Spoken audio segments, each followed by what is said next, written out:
Welcome everyone to this week's webinar. This is now what I'm calling the series. I think it's a fitting name.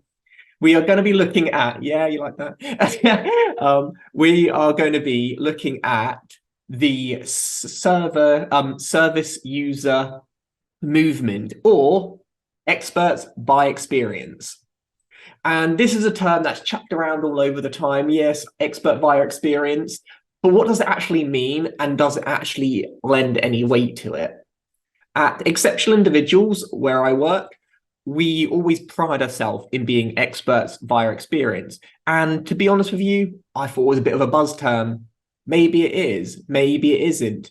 So we're going to be diving in deep today and pulling apart, is it a positive thing, a negative thing? How did we even get here? Where can we be moving towards?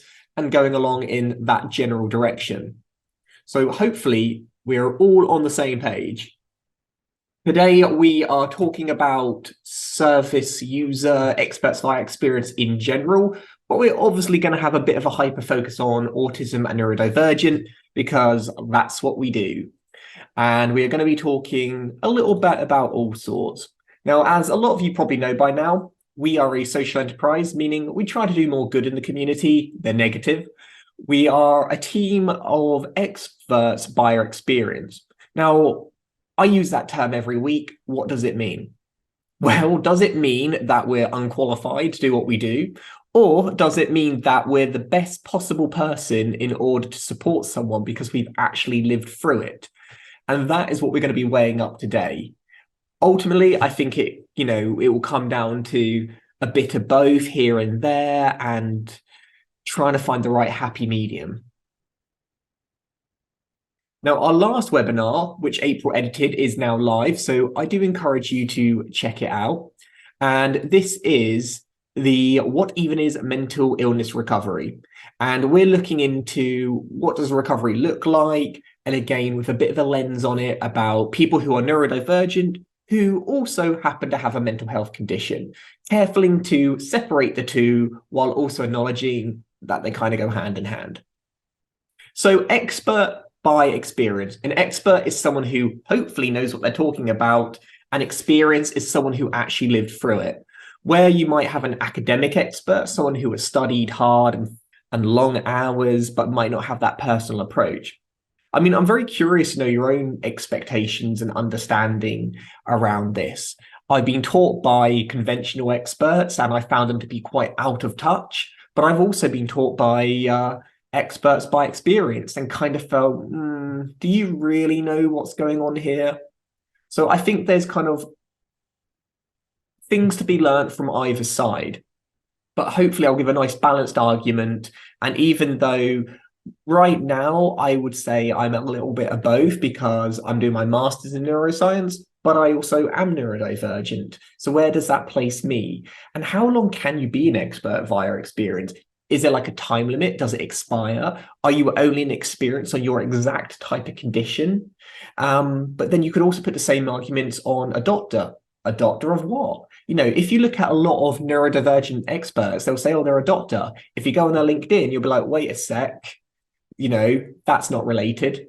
So they're not really an expert in that area, though they have proven that they have the capability in order to find out the answers.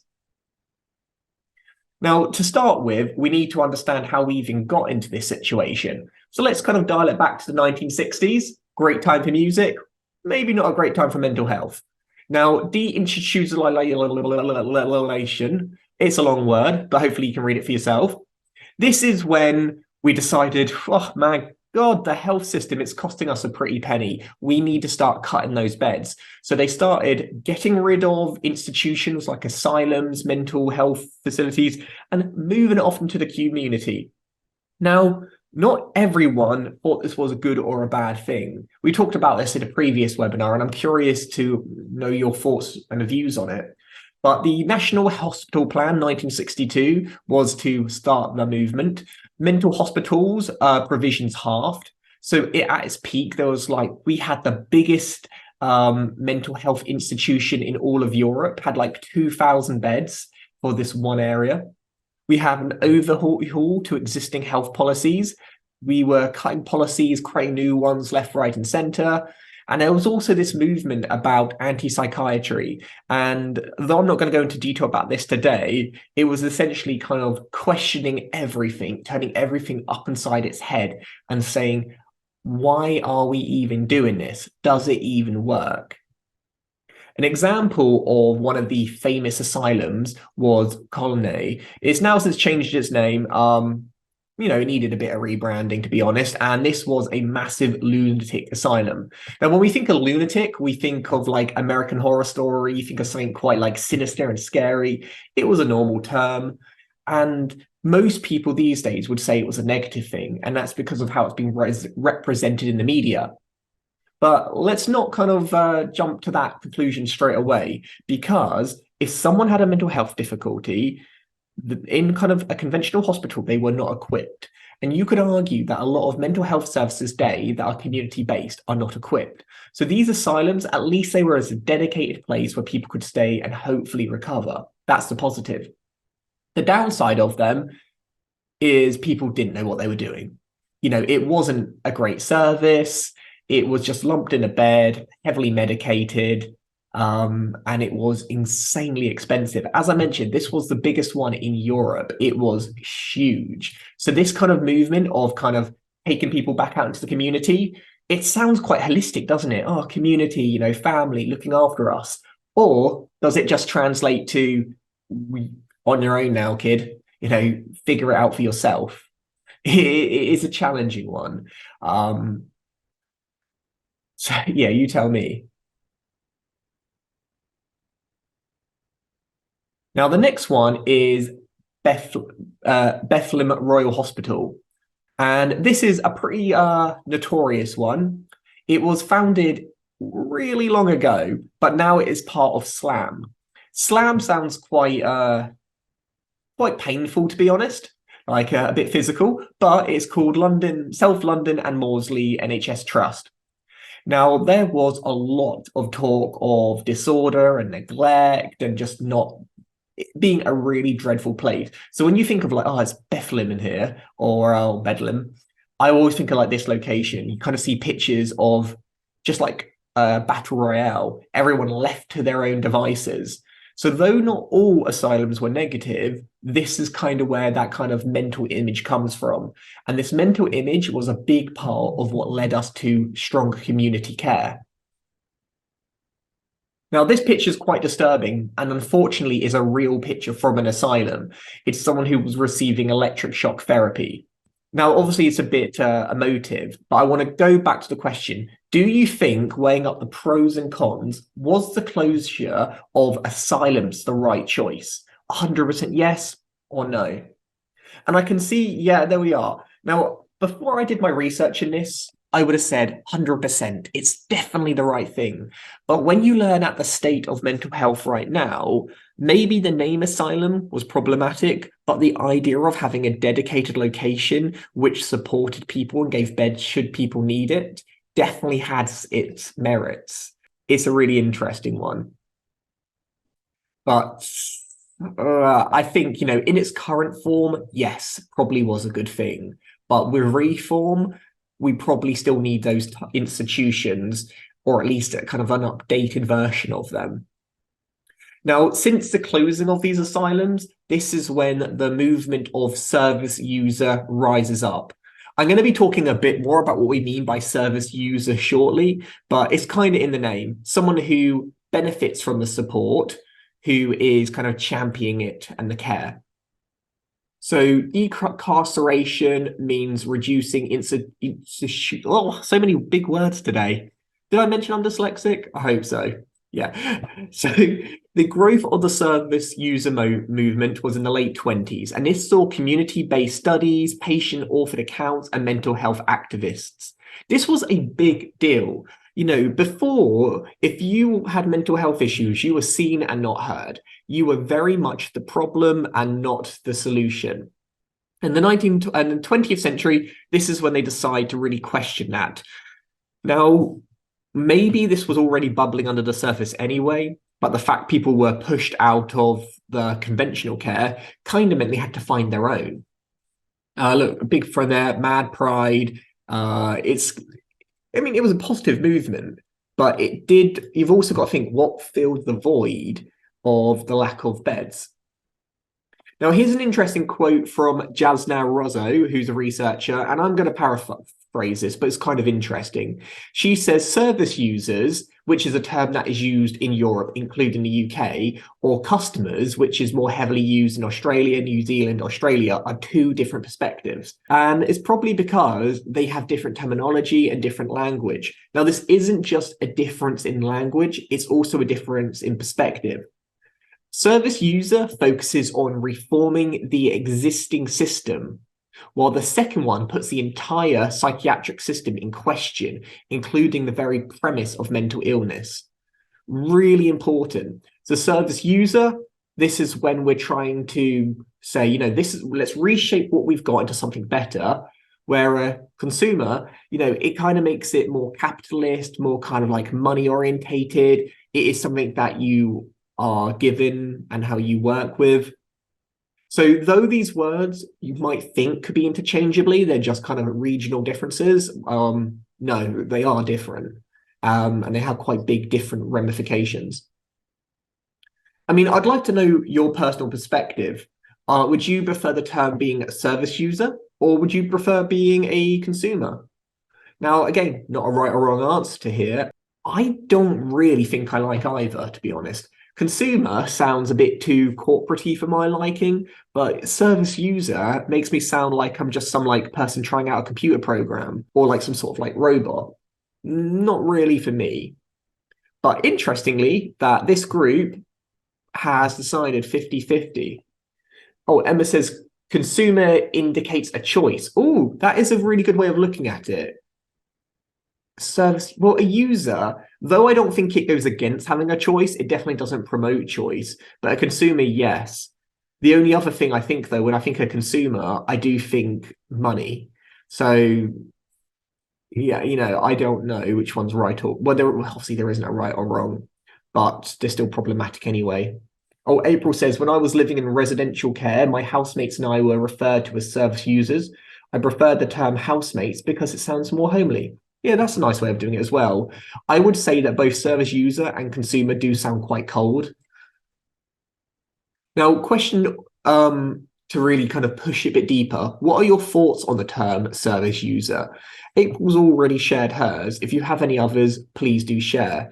This is really kind of looking at, is this the right term? It is the term that Europe and the UK use, but is this the right word we should be using?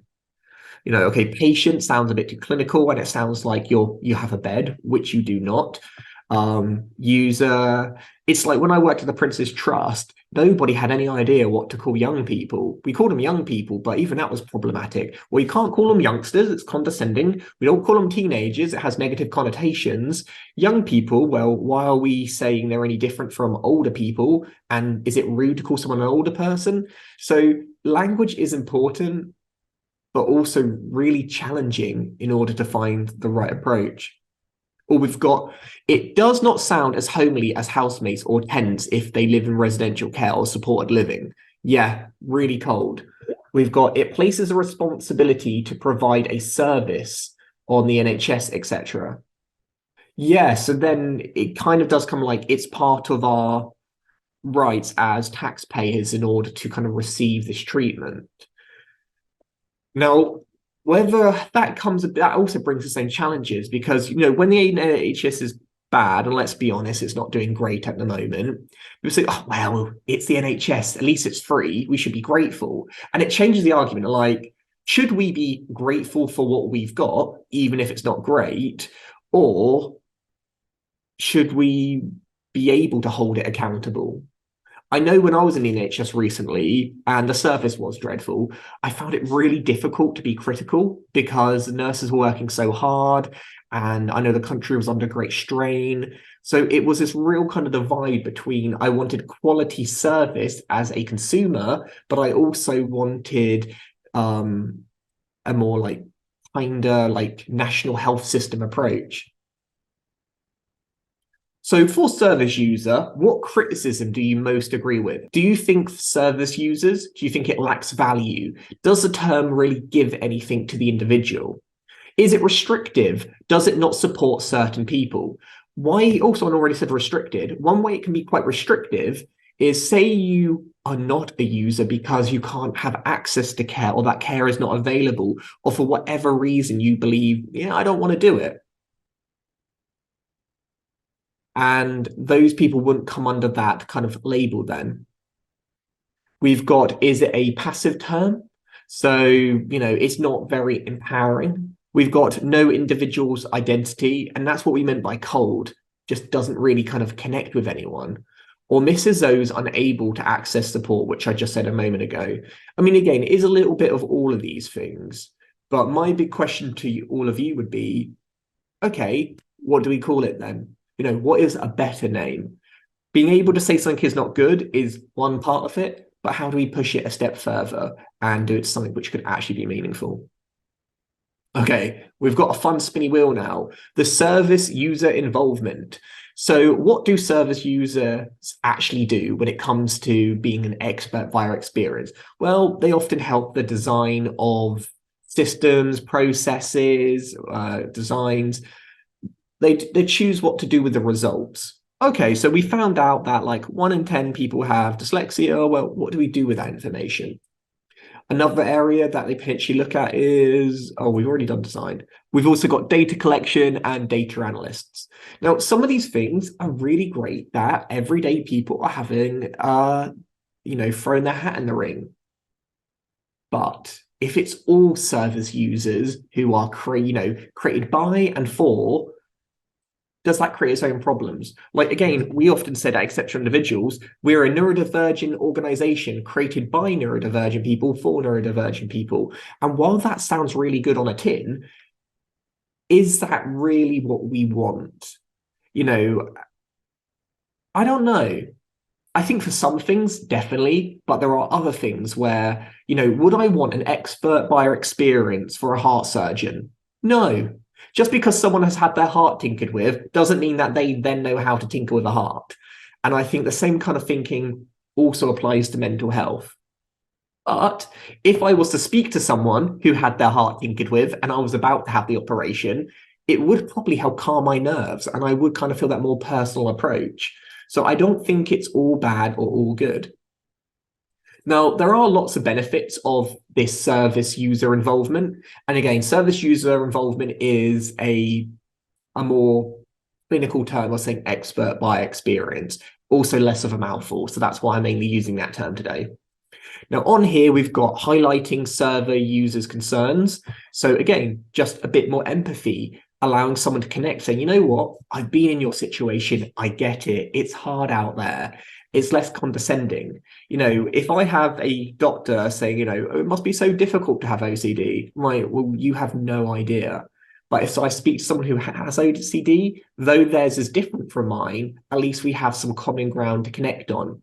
We've got evaluating the effectiveness on outcomes. So rather than just saying, this is the outcome, you've got people who can actually explain in further detail and might have been upskilled to have the terminology to do so. Because one thing that we often find is, though we help people who need our support, might struggle with communication, but when it comes to getting feedback, the feedback's a bit lackluster because they don't have the skill set in order to get their thoughts and opinions across in an effective way in that particular format. But if you had someone who, had experienced it, but also was upskilled, maybe more useful. We've got assessing if the user will accept changes. Again, there's this old expression going, you can lead a horse to water, but you can't make it drink. And I suppose in this analogy, we're the horse. It's okay building these systems up, but if no one's actually going to use them because we didn't understand the person, then what's the point? A really great example of this, and I use this a lot because when I was younger, I did overseas volunteering, and I had a great time, right? But I'm going to tell you why it was problematic. In my head, I thought I was really helping people, white savior, but I didn't know the problem, all right? So I built this toilet for them because they were all, they were pooing in a hole and it was polluting the water system. Not good. I built them a new toilet. But I didn't understand the culture. And that toilet, because it was built by a white person, it had some sort of status symbol, and they started using it as like a shrine or a shed. No one used it for a toilet, and they went back to going in the ditch. Now, that was my problem because I didn't take the time to understand the community and work with them rather than saying, hey, I'm educated, I know what works best for you. So the expert, which is qualified or has a certain level of education, doesn't always know what's best for the people they hope to support. And that was a lesson that I learned, to be honest. So my approach now is very much about collaboration and working together. And we also got bridging the gap from user from doctor. Doctors can be quite intimidating. They talk very clinical. They're not that kind of they don't always have a very human approach. So it can be quite beneficial. Anyway, let's see what you picked as the most important one. Ooh, evaluating the effectiveness of outcomes. Now, we talked about the benefits. What are the downsides of user research? This is when people who have actually had the support kind of share their 2 cents. Could show preference or dislike based on own views. Not reliable based on personal accounts rather than facts, can be over-involved. So what this is saying is some of the biggest downsides to having us support us is that maybe we could be a bit biased, or we'll tend to apply things too personally. Like, okay, like let's say for dyslexia, when people have those like yellow colored paper, I will clearly say they do not work because they do not benefit me. But that's a bit of a broad judgment because for other people, they really help. So maybe I'm kind of too close to the source. Maybe I'm too passionate. And as a result, my bias can kind of slip in there. So interesting. Oh, most people have said it's not reliable based on personal accounts rather than facts. Yeah, I think that's very true. So we've got user-led research challenges. So what are some of the challenges that we need to overcome? First of all, challenge conventional hierarchies. This is a really big one here. We know there's a hierarchy, right? You've got people who do not have education, people who are educated, we've got working professionals, we've got doctors, then we've got professors, and each one is considered better, more reliable, more trustworthy. And as I've talked about this kind of like white savior kind of dynamic in another sector, that same thing can happen as well. We are not beyond experts, but we need to re-question what we consider an expert and how you need to have multiple approaches. We've got a collaborative projects led by professors. How could we work in tandem with these professors and professionals rather than either or? We've got undermining of user-produced knowledge. This is another one. So in academia, you've always got to find like peer-reviewed studies. Everything's got to be completely done through the scientific method. And it normally means that a lot of on-the-ground research gets completely thrown away. And we're throwing the baby out with the bathwater again, and we're losing really interesting insight because of essentially a bit of snobbiness. So this is another thing that we need to look into and hopefully get rid of. So this is a hierarchy chart, and it shows you what in the scientific world is considered like top and less important. And as I'm doing my master's, I'm always getting told that my things just aren't reliable enough. So at the bottom, we've got experts' opinions, consensus among experts, experience from clinical practitioners. Yeah, that's probably us. Then we've got case studies. They're so good. They give you an in-depth view on one particular example. Cross-section studies. Oh, nice, yes. Curriculum studies, cohort studies, randomized control studies, systematic reviews, and meta-analysis. So as you can see, some are viewed higher than others. Now, if we're only focusing on the top, we're completely disregarding the bottom. And for areas like autism, which there are a lot of studies on, it does mean that if you're only kind of reading the creme de la creme, there are a lot of interesting kind of forms of evidence that we are completely disregarding from the conversation. And that is also something that we need to think about. Is there a way that we can get the whole debate rather than just kind of cherry picking the top of the pyramid? Oh, that's quite a active picture of Peter. But Peter is a good academic, and he says, recent interest in service user acknowledgement is part of a broader pressure from funding bodies to increase user involvement. So this begs the question, why is the expert by experience on the rise? So recent interest in service user knowledge. So people are appreciating that our knowledge is useful, is part of a broader pressure from funding bodies to increase involvement. This is really important, and I think it needs to be broken down a bit more. What this is saying is that a lot of research is really expensive and it needs to be funded by someone. But these funding bodies are saying, I will fund your research, but it has to involve user experience. And whether you think this is a good or a bad thing, it is changing the type of studies and the type of approaches that people are taking. Peter goes on to say, and this is paraphrased, minorities often experience general inferior access to support from services. Unfortunately, we know that's true. As a result, they are likely to have inferior opportunities to get involved. Makes sense, right? If less demographics, like neurodivergent people, are having access to support, the chances that the services are going to be adapted and optimized for us diminish as well. So yes, while involving service users is beneficial, if we're not involving a diverse range of service users, we're just creating a whole new problem. This can perpetuate inequalities in the most disadvantaged groups in our society. Cheers, Peter. So on this, I want you to rank the biggest impact closing the participation gap. So what are we currently doing which is making the gap between those who have a say and do not have a say as small as possible? We've got ongoing reviews, so keep re-challenging, keep kind of probing. Organizational commitment. Are these organizations saying we actively commit to having views from a diverse range? Specific strategies, having a plan of action, or clarity on issues of representation. So again, a lot of debates. A lot of these overlap, to be honest.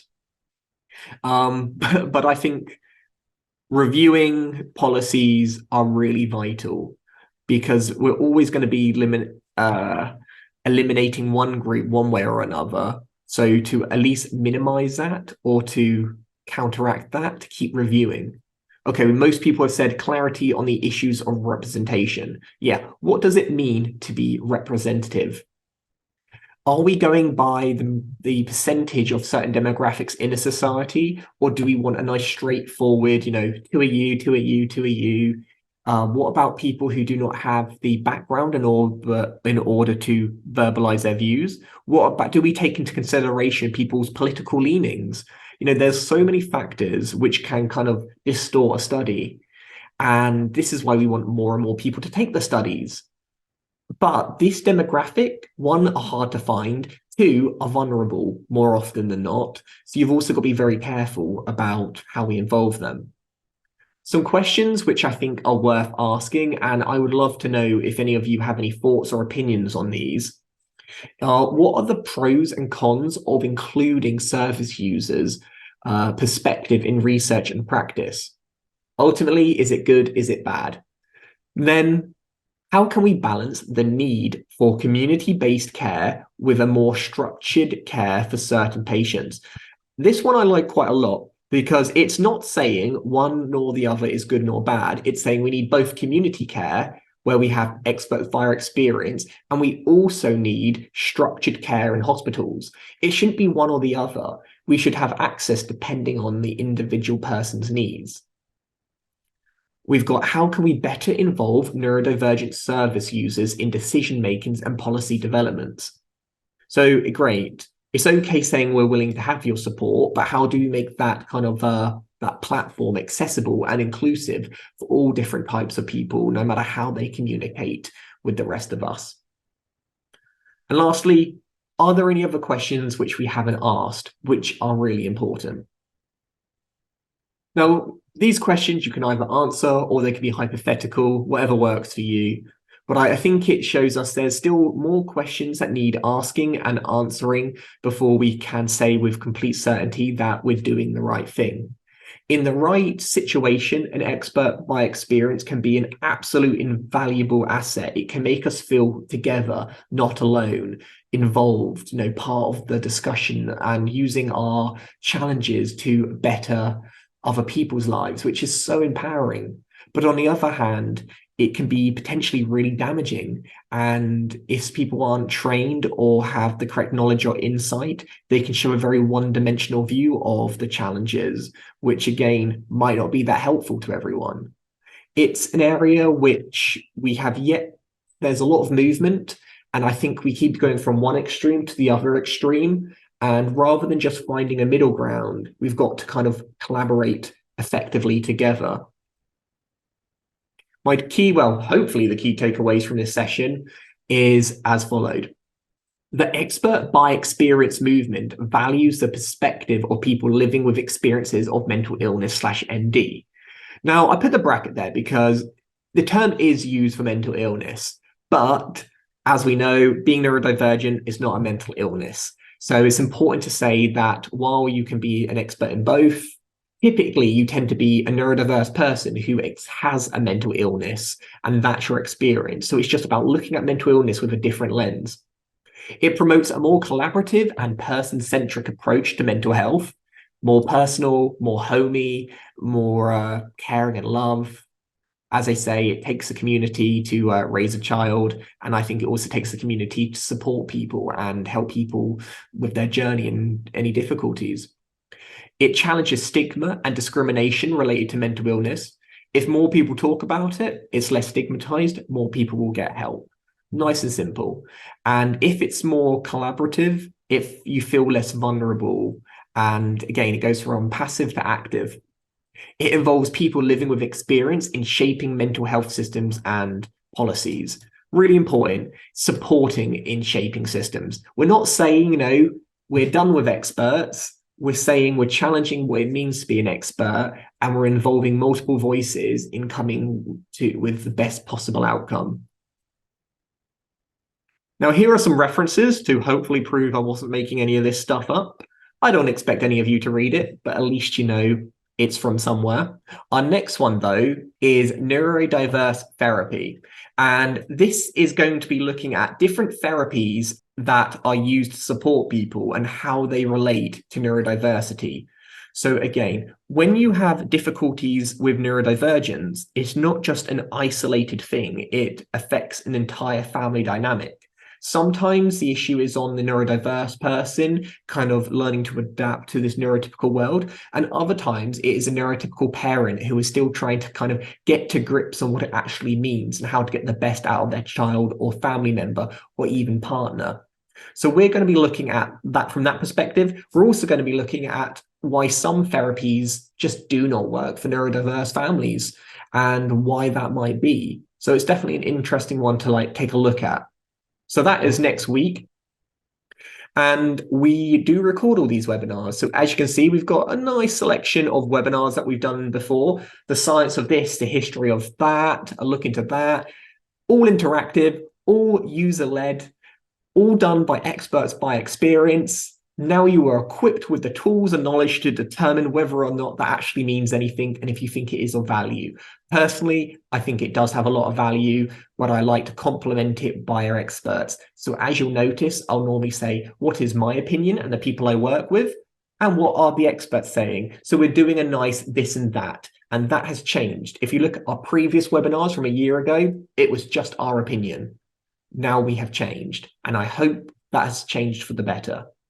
Here's our contact details. If you have any further questions, if you want to get in contact, feel free to pick up the old dog and bone.